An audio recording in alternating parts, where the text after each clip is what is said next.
Muli po mga minamahal, mga kababayan, magandang gabi po sa inyo pong lahat. Narito na naman po kami upang maglingkod sa Panginoon. Maibahagi po yung kanya pong mabuting balita, salita ng Panginoon na nakalagay po sa banal na kasulatan kapag ito pinapakala.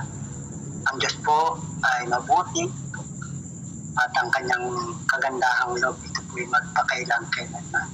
Kaya salamat sa Panginoon sa kalakasan, kapayapaan, kaligtasan, sa lahat po ng mabuting bagay na galing sa Panginoon. Sa pag-iingat niya po sa atin sa araw-araw.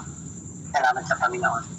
At yun din po sa pagpapatawad, paglilinis sa ating mga kasalanan. Amen. Salamat sa Panginoon. Makakuri nawa ang kanyang pangalan na yun at magpakailangan sa pangalan. Muli po sa inyo pong lahat, mga kabayan, mga minamahal, inaanyayahan po namin kayo. Samahan niyo po kami. Atin pong bulay-bulayin po. Atin pong suriin at alamin po kung ano po ba yung kalooban ng Panginoon na nakalagay po sa banal na kasulatan. Nawa po bigyan po tayo ng Panginoon ng kalakasan, katapangan, at tayo po yung mabuhay na ngayon po sa kanyang kanong. At narito po ang ating kapatid, Brother Orly. Amen. Muli po mga kababayan, ako po si Brother Orly na nagpapaanyaya sa inyong patuloy na halina po tayo mag-aral ng salita ng Diyos. Atin pong bulay-bulayin ng kanyang banal na salita upang tayo po ay patuloy na matuto sa ikabubuti at sa ikarurunong natin sa salita ng Diyos na may kapakumbabaan.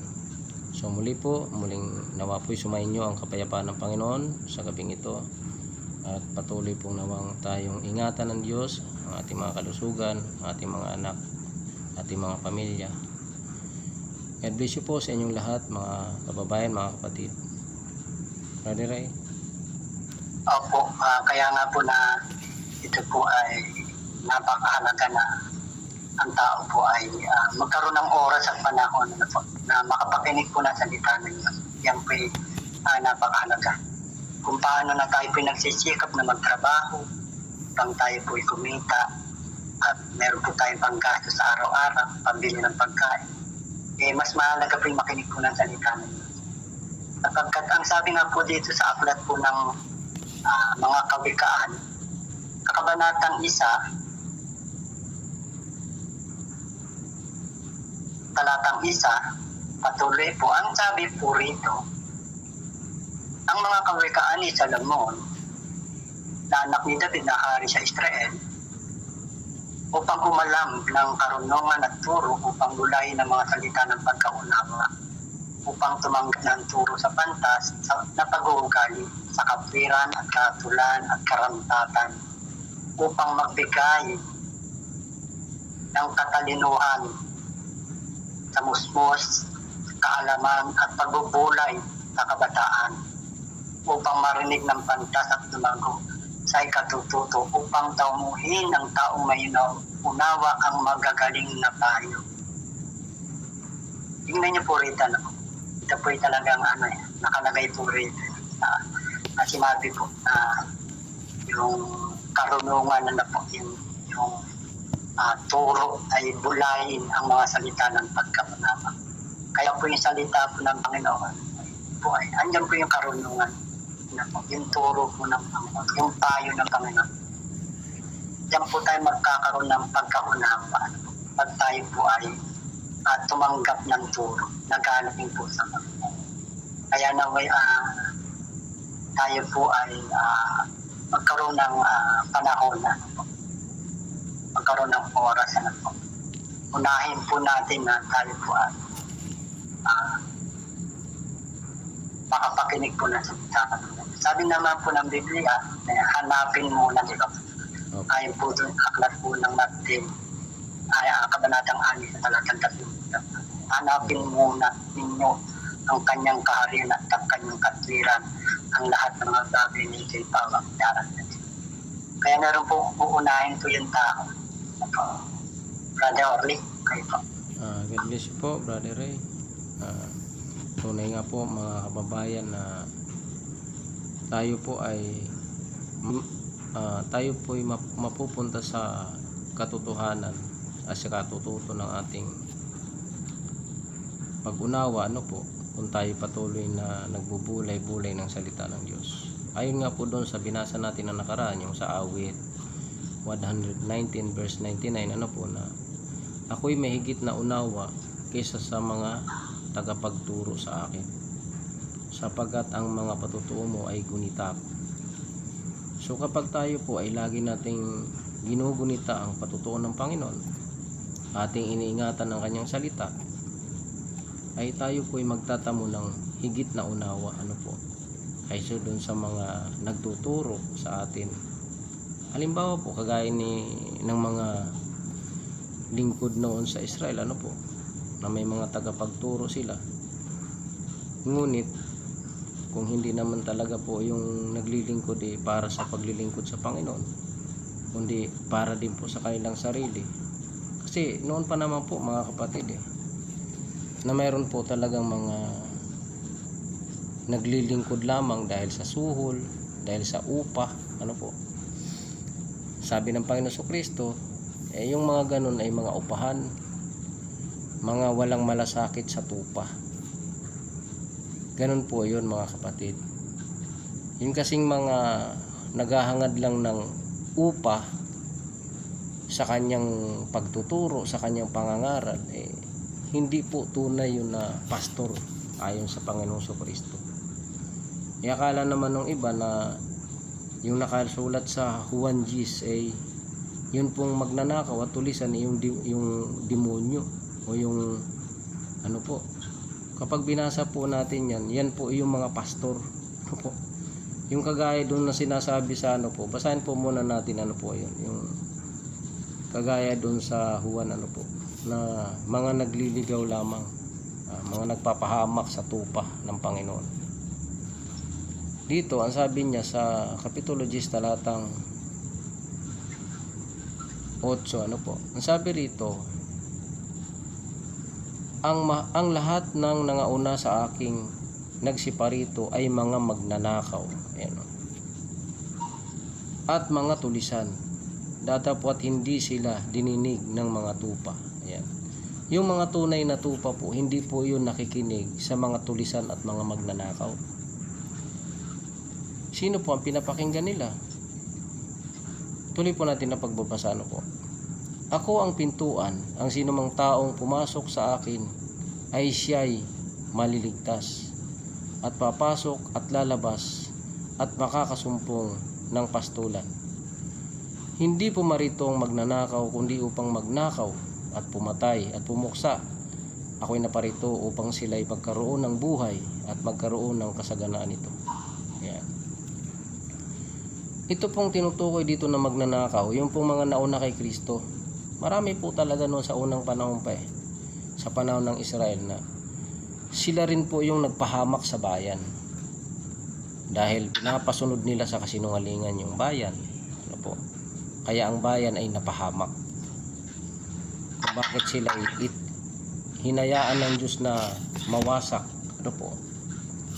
Sapagkat sila ay mga nagsisunod sa kasinungalingan ng mga tagapagturo nila.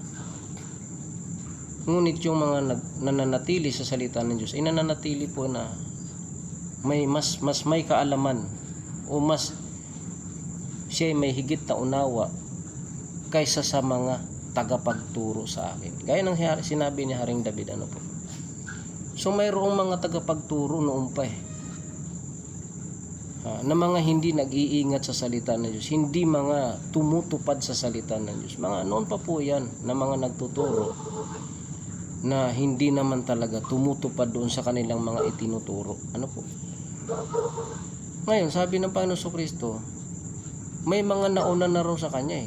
Ang lahat ng nangauna sa aking nagsiparito ay mga magnanakaw at mga tulisan. Ang sinabi naman ng mga pastor dito sa kanila, yung magnanakaw raw dito, yun yung diablo o yung ano. Pero pag sinuri po natin dito, yung mga nauna kay Kristo, yun yung mga magnanakaw, mga tulisan. Sila po yung nagpangalat sa mga tupa. Sila yung nagtuturo ng kasinungalingan upang ang mga tupa ay mahiwalay sa Diyos. Siyempre, pag ang isang tao sumunod sa kasinungalingan, hindi ka naputupan ng Panginoon. Ikaw ay naligaw na. Tupang naligaw. Kaya sabi ng Panginoon Kristo, ako ang mabuting pastor. Ibinibigay ng mabuting pastor ang kanyang buhay dahil sa mga tupa. Ayan. Yung tunay na pastor, iniaalay pa na yung buhay niya alang-alang sa mga tupa. Pero ang nagpapaupa sa talatang 12, ano po? At hindi ang pastor na hindi may-ari ng mga tupa ay nakikitang dumarating ang lobo at pinababayaan ang mga tupa at tumatakas at inaagaw sila ng lobo at pinapangalat. Yan o, di po ba? Kasi nga po nandyan na yung mga pastor na mga magnanakaw, mga pastor na nagliligaw sa mga tupa. Yan po ang masaklap po sa ating panahon. Ano po? Napakarami po talaga, mga kababayan. Mga pastor na dumadaluhong sa pera, dumadaluhong sa pakinabang, dumadaluhong sa kanilang mga ginagawa sa araw-araw na pangungwarta sa mga miyembro. Sila impok ng salapi kung saan-saan. Payaman ng payaman. Ngunit ang tawag pala ng Panginoon sa kanila ay mga upahan. Pagka nakita nilang may dumarating, tatakbo na sila. Bahala na kayong mga tao kayo dyan. Basta ako safety na ako. Marami na akong kayamanan dito. Hindi na ako Kagaya nga nitong maraming namumuno ngayon, mga pastor, ministro, kuno.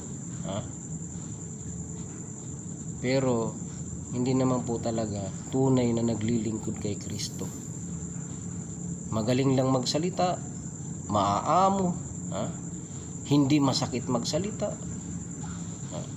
banat dito, banat doon, iba na ang ginagawa. Makikita natin na yung mga ganyan hindi po yan mga tunay na lingkod ni Kristo. Kasi ang mga tunay na lingkod ni Kristo, iniaalay yung kanyang buhay alang-alang sa kanyang mga tupa. Yun yung mga tunay na lingkod yung talagang naglilingkod ng tapat, na hindi nagpapayaman sa kanyang sarili. Kulimbat ng pera sa mga miyembro, lagak dito, lagak doon, abuloy dito, abuloy doon, tulong dito, tulong doon, hingi ng hingi sa mga miyembro. Tulungan nyo naman ako, marami akong bigatin. Siya, marami siyang pera, humihingi pa sa mga miyembro. Tapos yung mga miyembro, makatulong nga naman sa gawain, kahit na hikahos, bigay pa rin. Sana kung yung pastor na yun totoo ang kanyang buhay, totoo ang kanyang ginagawa na paglilingkod. Pero kung siya hindi naman talaga totoo, nagkakalat pa ng kasinungalingan sa mga tao, wala rin pong kabuluhan, mga kababayan. So kaya nga po ang amin pong paanyaya sa inyo dito po sa gawain ito, na ito po ay sa bagong daan, sa ang banal na salita, ay amin pong ipinapahayag dito yung mga katotohanan na ayon lamang po sa nasusulat. At kung mayroon na po kaming mga nasasabi rito na hindi ayon sa nasusulat, yung aral po, aral. Ang pinag-uusapan dito po ay aral. Pag ang aral ay wala na sa nasusulat, huwag nyo pong paniwalaan yan. Kasi yan po'y kasinungalingan. Ano po? Kasi nga sabi nga ng ating dito sa Timoteo, yung binasa natin ng nakaraan, na yung mag-ingat ka sa iyong sarili at sa iyong turo. Dahil sa pamamagitan nito, ang iyong sarili ang iniligtas mo, pati yung mga nagsisipakinig sa iyo. So talaga pong pagdating sa aral at pagtuturo, dapat maingat. Hindi yung magsalita ng magsalita. Daldal ng daldal yung pastor, salita ng salita. Kahit mali na yung sinasabi, tuloy pa rin siya. Ha? Kaya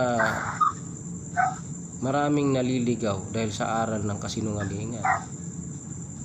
Yung pastor, sa kagustuhan niya na walang ibang makakakamkam ng pera sa church, hindi niya time ng paggagawain yung linggo. Ginagawa niya ang substitute yung kanyang asawa, yung kanyang babae sa pulpito para patayuin niya doon. Sayang nga naman yung ikapo. Kabig mo lahat. Kaysa naman magpatayo ka nga naman ng ibang tao. Puro pera talaga eh. Maraming church ngayon na ang dahilan ay pera. Kinagawang negosyo ang salita ng Diyos. So sabi ng Panginoon, yung mga ganong tao ay upahan. Hindi talaga tunay na nagmamalasakit sa tupa. Dahil sa pera, ang paglilingkod na yan, ginagawa ng marami. Ano po? So, ang tunay pong paglilingkod sa Diyos, mga kababayan, wala pong halo yan na pag-iimbot. Dapat po bukal sa puso na naglilingkod, na hindi yung bawat kibot pera. Kagaya nung isang pastor na napanood ko dyan sa Facebook, pinagmamalaki pa niya na sabi niya, no, ako'y pumunta dito sa church, yung na-bliss may na-bliss ba dito sa inyo? Yung kasing nangaral ako dito eh, na-bliss yung isang matanda, lumapit sa akin, kinamayan ako. Nagtaka raw siya bakit daw may dumikit sa kamay niya na makapal. O diba? Tuwan-tuwa ka pa na ikukwento mo yan sa mga miyembro. Nagmumukha kang pera. Ano po? So, nawa po tayo po'y magising sa katotohanan. Lalong-lalo na po tayo mga inaakay ng mga pastor. Magising po tayo sa katotohanan, mga kababayan. Kasi hindi naman po tayo maliligtas sa aral na kasinungalingan eh. Ang makapagliligtas po sa atin yung katotohanan, yung tunay na aral, yung salita ng Panginoon Jesucristo, yung katotohanan. Yun po ang makapagliligtas sa buhay natin. Yun po ang makapagpapabanal sa atin. Ano po? Brother Ray? Yun po yung mga ganda na dapat po na tayo po magsuri, alamin, kasi meron nga po mga nagtutulot ng aral po eh.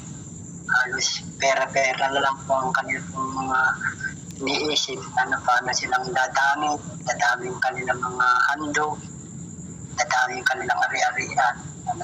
Dito nga po yung sabi ng pinasa ng ating kapatid na sabi po rito sa Aklat po ni Juan, kabanatang 10, talatang 1, na yung lahat na nauna sa ating Jesucristo ay mga magnanakaw at mga tulisan. Ano po? Marami po, Brother Orly. Mga magnanakaw. Kadami. Pera-pera na lang po eh. Alis karamihan ngayon. Puro paano sila dadami kanilang member. Hindi po yung kaligtasan ang tinutulog sa pinapangalan. Ito po sa aklat po ng unang Timoteo, kabanatang 4, sa talatang 1, ito po yung may binabanggit.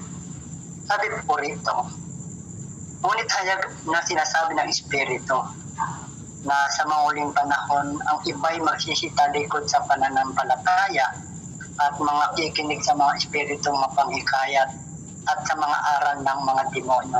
Tingnan niyo po, Brother Ol, may aral po yung demonyo. Meron po. Kaya yung sinabi kay Timoteo na ingatan mo ang iyong turo at ang iyong aral, di ba po? Opo. Ingatan mo yung sarili at ang turo, di ba po? Dito po may aral po demonyo, may aral po yung demonyo. Opo. Ang sabi, hayag na sinasabi ng Espiritu na sa mga huling panahon. Ito na po yung mga huling panahon. Ang iba'y Tingnan brother, magsisitalikod sa pananampalataya. Ang tatalikuran po nila yung pananampalataya. Pananampalatayang tama po Opo. At makikinig po sila doon sa mga espiritu mapanghikayat at sa mga aral ng demonyo. Opo. Tingnan niyo po, meron pong aral po yung demonyo. So, kaya dapat maingat po. Suriin po natin lahat. Baka aral na po yung demonyo ang natin tinatanggap. Tayo po'y sumasang-ayon. Aral na pala ng demonyo. Sabi po rin sa talatang 2, sa pamamagitan ng pagpapaimbabaw ng mga tao na nagsisipagsalita ng mga kasinungalingan na hinerohan ang kanilang mga sariling buti na waring bakal na nagbabaga. Yan yung pagpapaimbabaw ng mga tao. Noong paano na nagsisipagsalita ng mga kasinungalingan. Kapag hindi kasinungalingan, pag hindi po katotohanan, kasinungalingan yun. Dalawa lang naman po yan. Opo. Diba po? Kaya nga, ang magpapalaya sa taong katotohanan Diba po? Yun po pag hindi katotohanan, kasinungalingan po. Pag kasinungalingan po, aral ng demonyo po yun. Ito ay po sa binasa ko po. Diba po? Opo. Yung po tatalikod na po Ang iba'y magsisitalikod sa pananampalataya. Ito po yung tamang pananampalataya, tatalikuran po ng iba. Tapos ang gagawin po nila, makikinig na po sila dito sa mga espiritu mapanghikayat at sa mga aral ng mga demonyo. Opo. Sa pamamagitan ng pagpapaimbabaw ng mga tao na nagsisipagsalita ng mga kasinungalingan na hinerohan ng kanilang mga sariling buti na waring bakal na nagbabaga. Ano po yung mga aral ng demonyo na ipinagbabawal ng pag-aasawa? Ano po? Diba po? Opo. Iba, bawal mag-asawa. Hindi pwede mag-asawa. Diba po? Meron po ganyan mga reliyon bawal mag-asawa. Opo. Pag may asawa ka, hindi ka pwedeng magpuno. Ano po? Meron po ganyan. Tapos pinag-utos na lumayo sa mga lamang kati. Ano po? Nilalang ng Diyos pang tanggapin na may pagpapasalamat sa mga nagsisisampalatay at nakakaano ng katotohanan. Kaya dito po Brother Orly, meron pong aral ang mga demonyo. Opo. Meron po, hindi po lahat ng aral. Sabi nga yung dapat nananahan sa aral ni Kristo. Opo. May aral po si Kristo, may aral po yung mga demonyo. Opo. Yung dapat masuri po natin. Alamin po natin. Ano po? Dito nga po Brother Orly sa aklat po diba ng Mateo. Tingnan niyo po. Opo. Sa Mateo po, kabanatang 4, talatang 1. Ang sabi po rito, ito po may binabanggit po rito na tinukso po nga diba sa Kristo Yan niya pa, na magkagainitin ng Espiritu Santo sa Jesus sa ilang upang siya ituksuhin ng diablo. Tapos nagayo ng 40 araw at 40 gabi sa wakas nagutom siya. Ano po? Opo. At sabi ng manunokso, gawin yung bato, gawin tinapay. Sabi ng Pasok Kristo, nasusulat, hindi lamang sa tinapay mabubuhay ang tao, hindi sa bawat salitang lumalabas sa bibig ng Diyos. Lalaktaw ko na po, Brother Or. Sige po, brother. Sabi po rito sa talatang 8, ng aklat po ng Mateo, kabanatang 4. Muling dinala siya ng diablo sa isang bundok na lupang mataas. At ipinamala sa kanya ang lahat ng mga kaharian sa sanglibutan at ang kaluwalhatian nila. At sinabi sa kanya, sinabi ng diablo, Opo. ni Satanas, Pati ba sa Kristo, at sinabi niya sa kanya, lahat ng mga bagay na ito ay ibibigay ko sa iyo kung ikaw ay magpapatira pa, tatambahin mo ako. Tingnan niyo po yung anak ng Diablo. Lahat, no? Talaga ibibigay, sabi na, ibibigay sa atin pa sa Kristo. Tingnan po ganyan na po yung nangyayari po sa iba. Iba po, nagamit. Opo. Kayamanan, mga pera, mga talagang mga kayamanan pang sanglibutan. Marami pong ganyan. Ang ating Pasyo Kristo tinukso rin po ng Diablo. Pero ang sabi naman ang ating Pasyo Kristo, na magkaya sinabi sa kanya ni Jesus, humayo ka Satanas. Kapagkat nasusulat, sa Panginoon Diyos sasama ka at siya lamang ang iyong paglilingkuran. Tingnan niyo po, ano? Opo. Pinapuna po natin po sa Kristo. Sabi, umayo ka sa tanas. Sapagkat nasusulat. Tingnan niyo po natin po sa Kristo. Sapagkat nasusulat sa Panginoon Diyos sasamba ka at siya lamang ang iyong paglilingkuran. Yung iba-iba na po yung sinasamba. Sumasamba sa mga, meron nga ako nakita kanina na nagbebenta ng mga rebulto dito sa karsada nakalagay. Opo. Po nila. Binibenta na po yung tapos papabendisyonan tapos mananalangin na sila ron sa mga rebulto na yung mga kahapoy. Ano po? Okay. Kaya sabi po rito, nasusulat sa Panginoon Diyos sasamba ka at siya lamang ang iyong paglilingkuran. Lamang Opo. na magkaguniwan siya ng diablo at narito nagsimang mga anghel at siya'y pinaglingkuran. Tingnan niyo po, ano? Sinawata ng ating talagang hindi siya nadaigin ng diablo. Ibibigay sa kanya na po. Inahandok no? Yung mga kayamanan na po, mga bagay na pangsanggibutan hindi niya po natukso ng ating kasapit. Kaya ito po ay makapansin po natin. Dapat po na maging matuloy. Meron pong aral yung mga demonyo. May aral po nga ating sa Kristo. Kaya dapat po ating masuri. Kayo po ba daw? Ayun nga po, mga minamahal, mga kababayan, ano po. Tunay nga po na talaga pong may aral ang demonyo. May mga aral po ang demonyo. Kasi nga po, ang layunin ng demonyo, magliligaw. Magliligaw sa tao. Kaya nga, sabi nga doon sa Mateo, ano po, yung sinabi ng Panginoon sa Kristo na, mangag-ingat kayo na huwag kayong mailigaw ni numan, sapagkat maraming magsisiparito sa aking pangalan. Maraming paririto ng mga bulaang propeta at ililigaw ang marami. Pag sinabi pong marami, mga kapatid, marami po yan. Kami hindi naman po namin sinasabi sa inyo na maniwala na kayo sa amin. Ang pinakamaganda po, mga kababayan, mga minamahal, dapat po tayo mga nakikinig, ang ating pinakikinggan ay tama ba?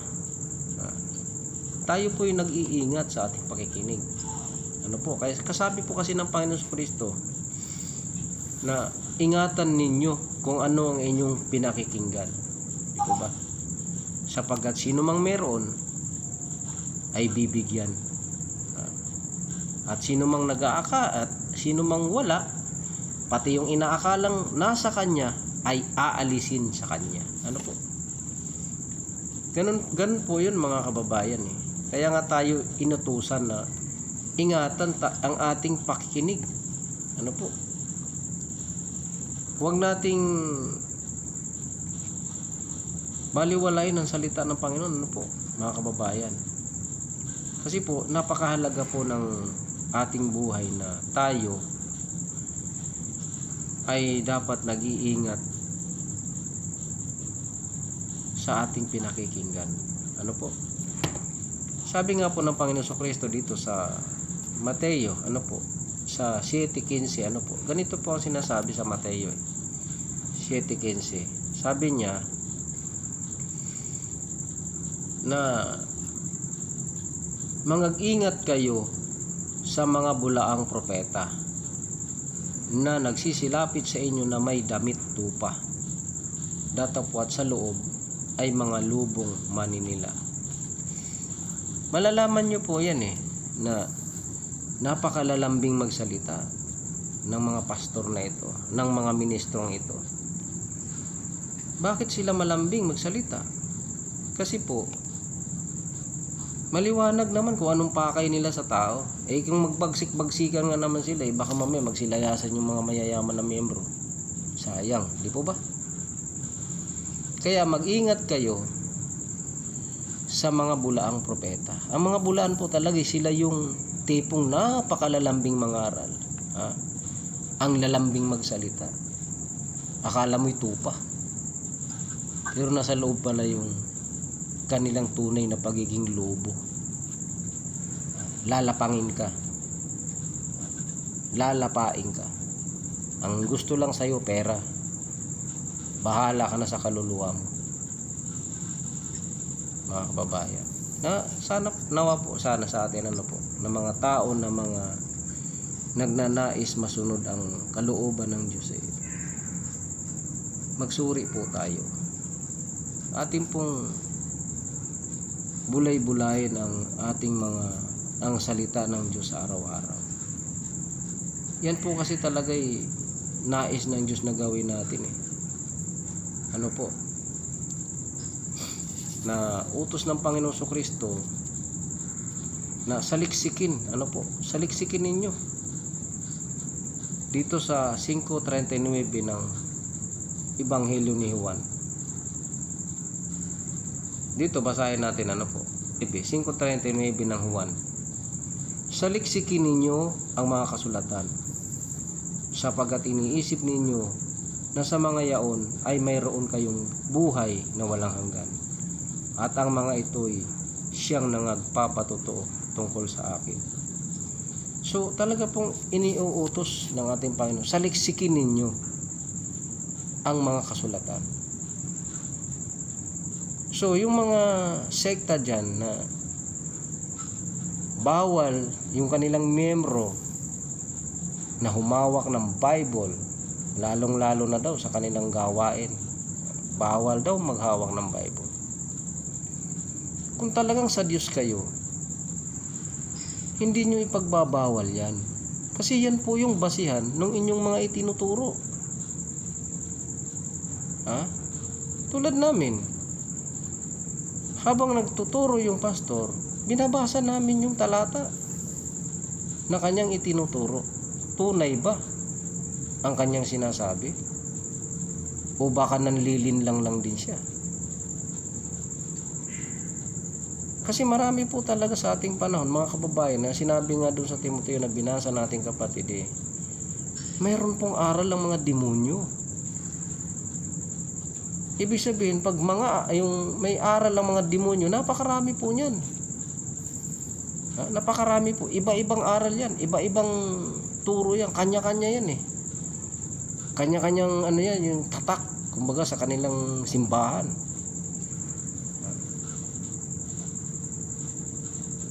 Yung isa dyan na yumaman na ng yumaman. Kristo daw ang kanilang iglesia. Pero ang aral nila, laban kay Kristo.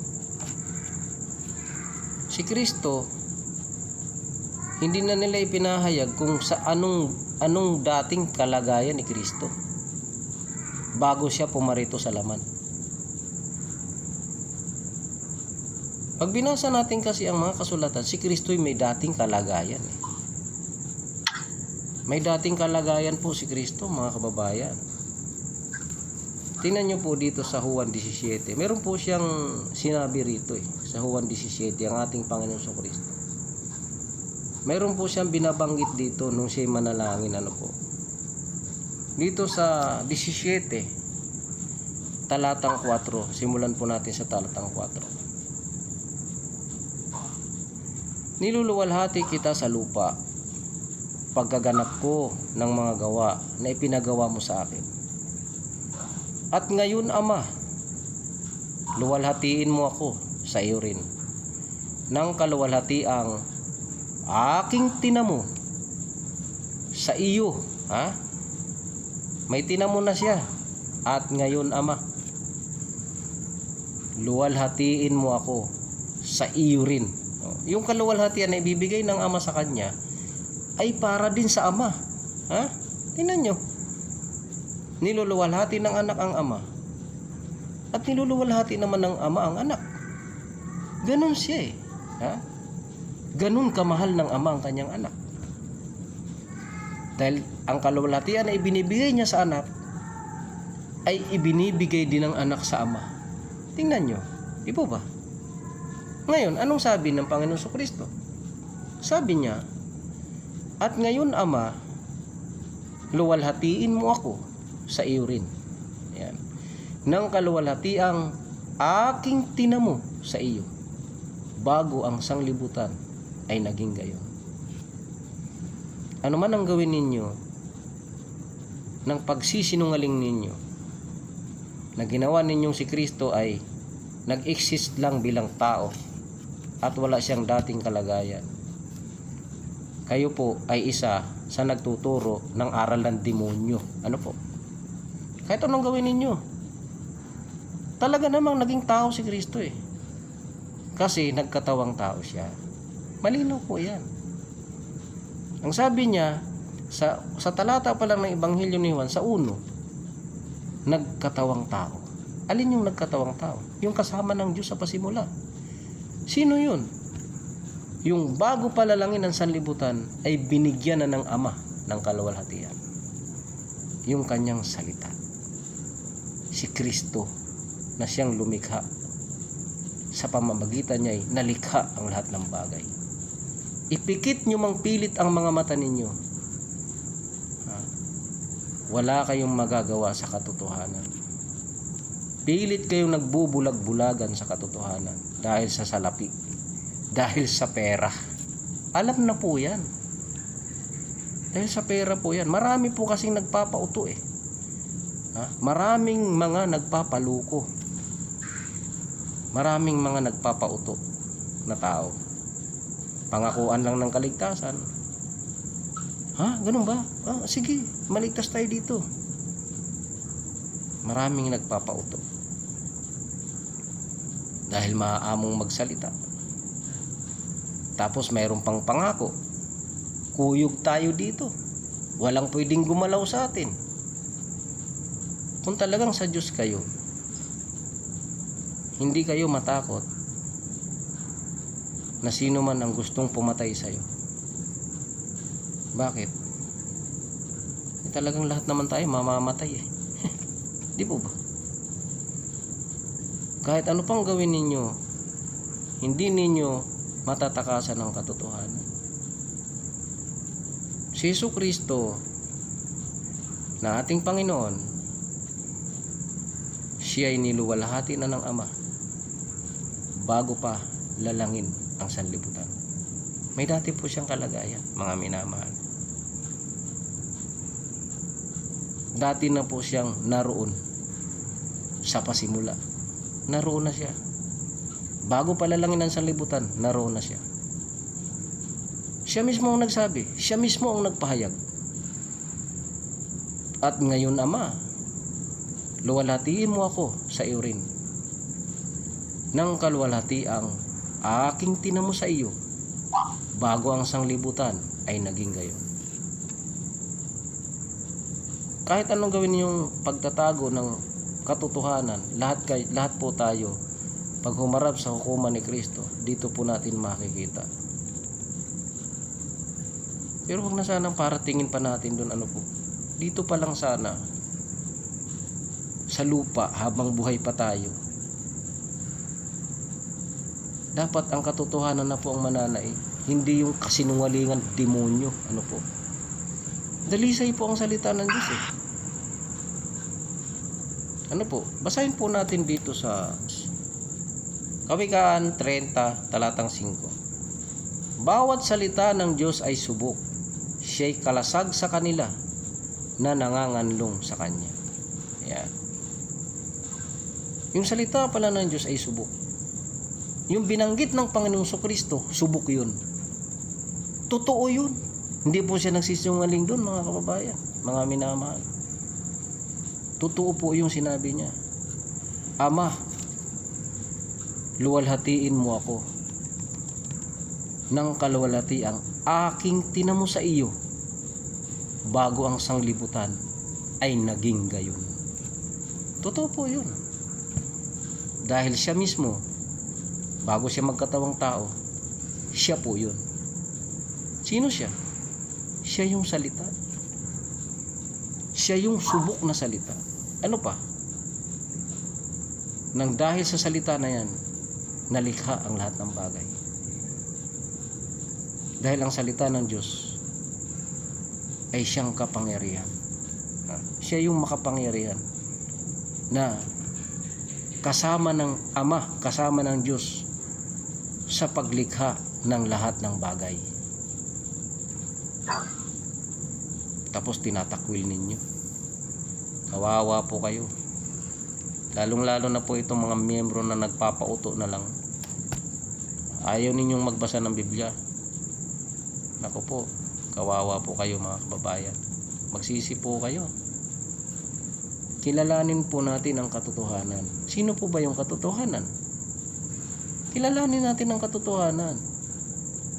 Ang katotohanan, ang sabi, ang katotohanan ang siyang magpapalaya sa inyo. Juan 8:31 hanggang 32. Katotohanan po ang makapagpapalaya sa atin. Sino ba ang katotohanan? Sabi niya, Juan 14:6. Ako ang daan, ang katotohanan at buhay. Si Kristo po, siya po yung daan, katotohanan at buhay. Ano pa? Siya rin po yung makapagpapabanal sa tao. Siya yung katotohanan eh. Mga kababayan. At ang sabi sa Kawikaan 30 talatang 5, bawat salita ng Diyos ay subok. Siya'y kalasag sa kanila na nanganganlong sa Kanya. Kaya nga may bilin sa talatang 6, huwag kang magdagdag sa Kanyang mga salita. Baka Kanyang sawayin ka at masumpungan kang sinungaling. Walang ibang katotohanan sa ating buhay kundi ang Kristo. Walang ibang katotohanan sa ating buhay kundi ang salita ng Diyos. Ang katotohanan ng Diyos ay ang Kanyang salita. Tandaan niyo po yan. Juan 17 talatang 17. Pakabanalin mo sila sa katotohanan. Ang salita mo'y katotohanan. Kayo mga iglesia, ano po, kinagamit ninyo itong talatang ito. Pero hindi nyo naunawaan, sino ba yung katotohanan na yan na makapagpapabanal sa iyo? Sino yan? Sabi ng Panginoon Kristo, ako ang daan, ang katotohanan at buhay. Baka naman sasabihin ninyo, mayroon pang ibang katotohanan ng Diyos.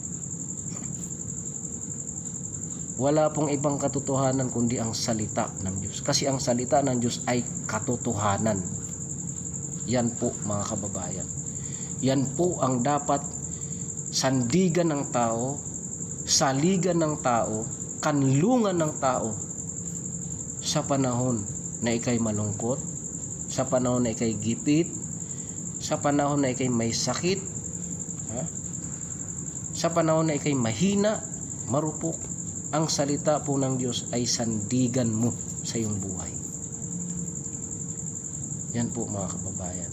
Kaya nawa po, itong aming patuloy na paghihimok sa lahat, magnilay-nilay po tayo ng salita ng Diyos. Magbulay-bulay po tayo ng salita ng Diyos. Napakasarap po sa pakiramdam na tayo ay natututo sa salita ng Diyos. May kondisyon lang po mga kababayan. Dapat po may kababaan ng tao. May kapakumbabaan. Kasi pag wala pong kapakumbabaan mga kababayan, hindi po tayo makakarating sa pag-unawa. Yan po ang pinakasusi sa lahat. Upang tayo magkaroon ng pagkaunawa sa salita ng Diyos, dapat tayo ay mayroong kapakumbabaan. Kaya nga ang sabi niya sa Mateo 5, mapapalad ang mga may mababang puso. Yan. Mababasa po natin sa unang itinuro natin Panginoon dito sa Mateo 5. Nandito po lahat na binanggit niya yung mga mapapalad. Yung mga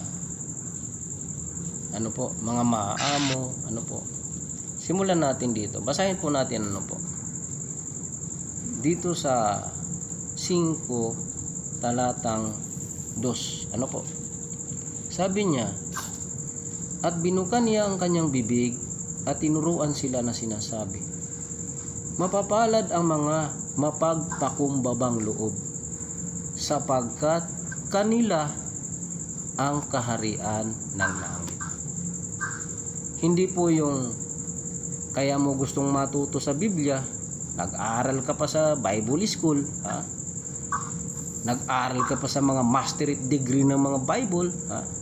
Pero hindi naman katotohanan ang natutunan mo, kundi filosofiya, ha? Filosofiya, hindi katotohanan. Nag-aral sa seminaryo, ha? Ang natutunan mo hindi katotohanan, kasinungalingan. Kasi matututunan po ang salita ng Diyos, ang katotohanan matutunan po yan. Dahil ang magtuturo sa tao hindi yung tao, kundi ang magtuturo kung anong sasabihin mo ang Espiritu Santo. Yan po mga kababayan ang katotohanan. Kaya nga po dito binanggit ng Panginoon Kristo kung ano yung mga mapapalad na tao, yung mayroong mapagpakumbabang loob. Marami po kasi, yung iba naging kasama namin dati, ngayon isinasabuhay niya puro ngak-ngakan, pakikipagdebate, yumayabang, hamon dito, hamon doon. Wala pong kabuluhan yan mga kababayan. Ang mangyayari dyan sa'yo, lagi kang mahuhuli. Dahil sa bibig mo mismo malalabas ang mga kabulaanan mo. Sa bibig mo mismo yan mahuhuli. Ikaw mismo ang mahuhuli dahil sa kayabangan mo. Kaya matuto po muna tayong magpakumbaba. Ano po? At magpatuloy po sa pagpapakumbaba, mga kababayan. Ako po, handa po akong magpakumbaba kapag mayroon akong maling nasabi. Sa biyaya ng Diyos. Ano po? Marami po mga kababayan. Dito po tayo matuto. Mapalad ang mga mapagpakumbabang loob, sapagkat kanila ang kaharian ng Diyos. O nga po, kaya mahalaga po yung dapat alam po natin kung tayo po ba nananahan sa aral ni Kristo o aral ng mga demonyo. Ano po? Opo. Kaya hindi po lahat ng aral aral po ni Kristo. Meron pong aral po yung mga demonyo. Marami po kasi na karamihan halos aral na po ng demonyo kasi yung iba po mayayaman po yung mga reliyon, mga magpupuno po sa kanila. Ano po? Kung babasahin po natin yung Biblia, ang sabi, yung mayayaman di ba? Dapat magsiyaman sa mabubuting gawa. Hindi siya magsiyaman sa mga bagay na pangsanglibutan. At dito po nga sa aklat po ng ikalawang Korinto, kabanatang 11, talatang 13. Patuloy po, at sabi po rito, sapagkat ang mga gayong tao ay mga bulaang apostol, mga magdaraya manggagawa, na nangagpapakunwaring mga apostol ni Kristo. Ganyan po, Brother Orly, no? Opo. Bulaang apostol at mga magdarayang manggagawa. Ano po? Meron palang apostol, kaya lang bulaan. Marami po apostol ngayon. Opo. Tapos marami po manggagawa ngayon. Pero nagpapakunwaring mga apostol ni Kristo. At hindi katakataka sapagkat si Satanas man ay nagpapakunwaring anghel ng kaliwanagan. Tingnan niyo po si Satanas, nagpapakunwaring anghel ng kaliwanagan. Kaya iba po talagang malamig po yung magsalita, di ba po? Opo. Talagang mapapahikayat kayo, mahihikayat kayo, ano po, dahil malamig magsalita. Opo. Tapos pagpapalain kayo ng Panginoon. Di ba puro ganun pagpapalain kayo, at iingatan tayo ng Panginoon. Puro kumbaga saan ay nagpapakunwari nila. Hindi tunay na anghel ng kaliwanagan. Satanas po yun. Hindi malaking bagay nga na ang kanyang mga ministro naman. Itong ministro po, Brother Orly, Opo. ay kapagkunwari na waring ministro ng katwiran na ang kanilang wakas ay masasang-ayon sa kanilang mga gawa. Kaya dito po maano po natin na meron po nagkukunwari, hindi po nananahan sa araw ng Espiritu, kundi aral po ng mga demonyo. Ano po? Kapag si Satanas man, ang sabi, nagpapakunwari, anghel ng kaliwanagan. Kaya dapat po maingat po tayo sa ating pong mga pinakikinggan, ating pong pinupuntahan. Susuriin po natin siya sa ating sabingan ng ating kapatid na sinusulit, sinisiyasat ng kasulatan. Ano po? Kaya napakaganda po na. Unang Timoteo 4 po. Talatang 1. Ibinasa ko po kanina na, di ba po, na sabi, ngunit hayag ang sinasabi ng Espiritu na sa mga panahon na ito'y magsisipalikod sa pananampalataya at mga kikinig sa mga Espiritu mapapaglikayat at sa mga aral ng mga demon. Kaya dito, Brother Ori, meron pa talaga aral yung demon. Opo. Meron po. Kaya po, nakikita po natin na talagang parami po ng parami. Ano po? Yung iba magkakasama, tapos nagkakaiwa-hiwalay, tapos yung umiwalay. Sasabihan po nila, yung pinanggalingan po nila ng pastor ay may maling aral. Ayun, sila na yung tatayo. Ano po? Sila na yung tatayo, sila na yung mga ngaral. Kasi yung pinanggalingan po nila may maling aral. Ano po? Kahit padami po ng padami. Diba po dapat kung may maling aral, ang dapat maghahanap ng nagtuturo ng tama. Diba, Brother Orel? Opo. Diba po? Dapat yan sabi, hanapin niyo yung mabuting daan. Opo. Diba po? Kapag ikaw na yung tumayo, ikaw na yung tama. Pinanggalingan mo na nagturo sa'yo, may maling aral na siya. Ano po? Hindi na siya sinugo. Ano po? Siya yung bumutismo sa'yo. Diba po, no? Naging alagad ka. Ano po? Kung ngayon, kung may maling aral yun, hindi ka tunay na alagad. Diba po? Dapat ano pong gagawin, Brother Orly? Diba po dapat maghahanap, magtatanong, diba? Tatayo. Diba po? Okay. Yung utos magsitayo kayo. Magtanong kayo. At kung nasan yung mabuting daan, magsilakad na kayo roon. Nilalakaran. Hindi ka tatayo. Ano po? Ang nangyari po, Brother Orly, dumadami. Tapos parami ng parami. Ang sabi, mag-ingat kayo na huwag kayong mailigaw ni naman.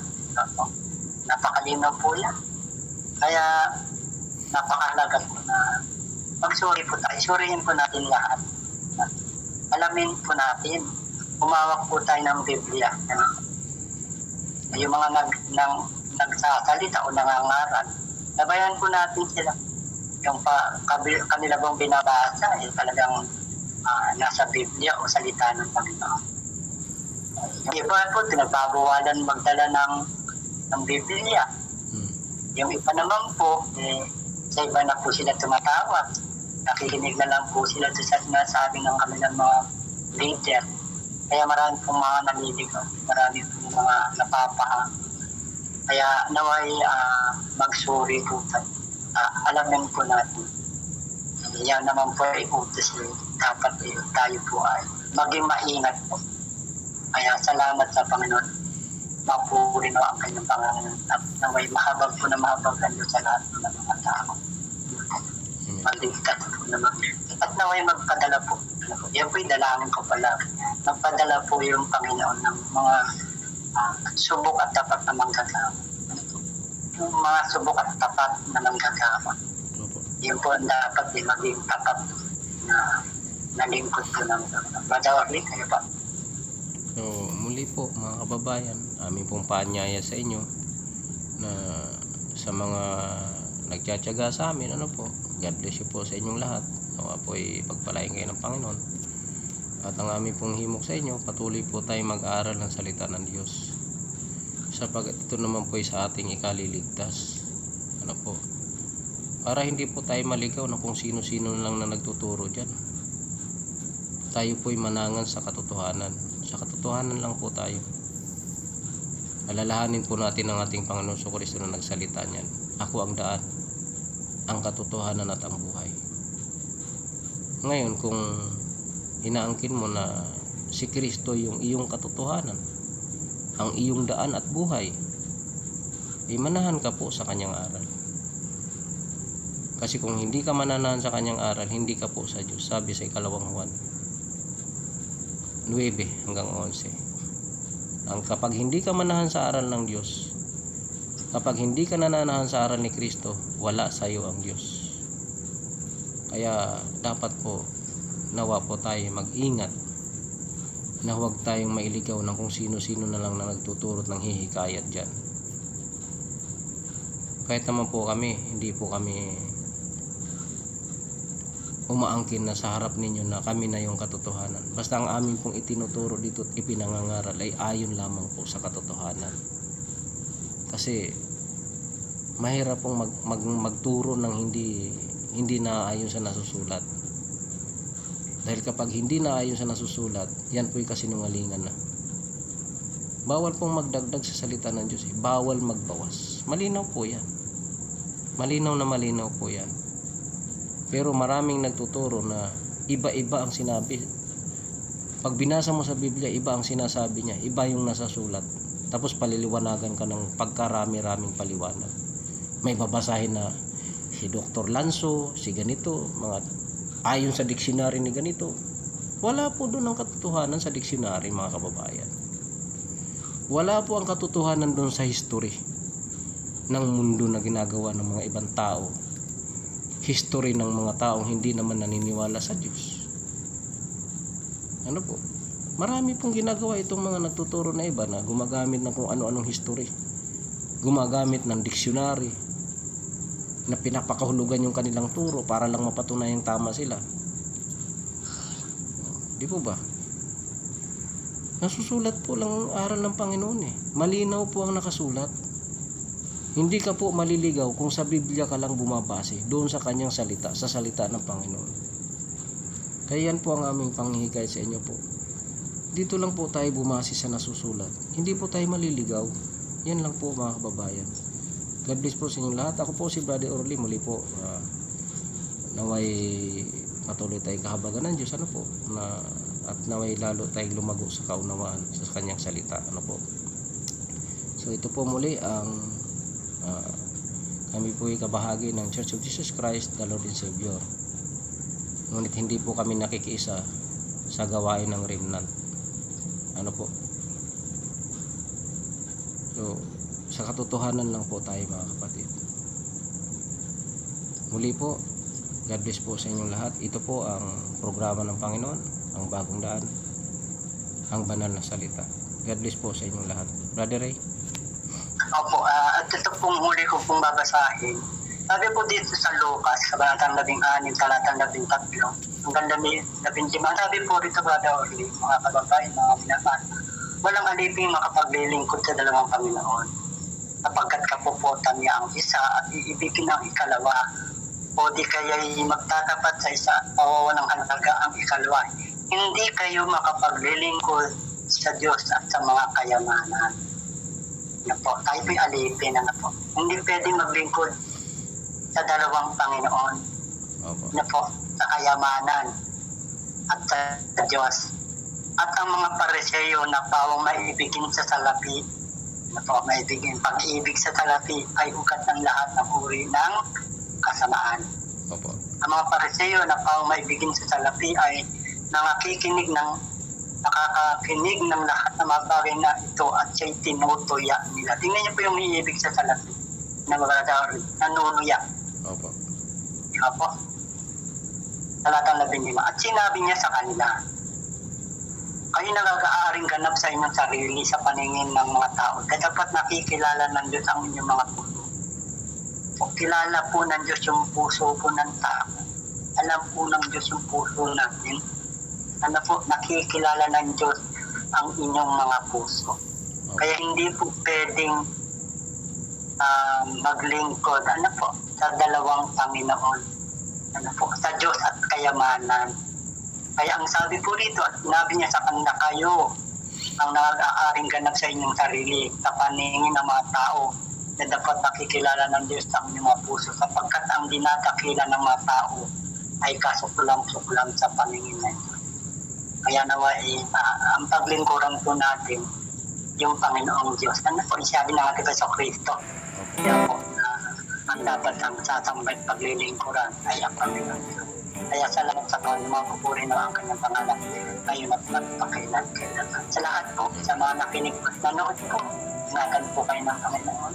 Ilayo po tayo ng Panginoon sa lahat ng masama. At tulungan po tayo na tayo po'y mabuhay ng ayon sa kanyang kalooban. Bigyan niya po pa ng lakas at tapang na po tayo po'y nagkukulang sa pananampalataya. Dagdagan po ng Diyos ang ating pananampalataya at kung mayroon pong pag-aalinlangan sa ating puso, tanggalin po ng Diyos pag-aalinlangan sa ating puso. Kaya hanggang dito lang po, muli po sa inyo pong lahat. Pagpalain po kayo ng Panginoon. Brother Raymond, God bless po. God bless po.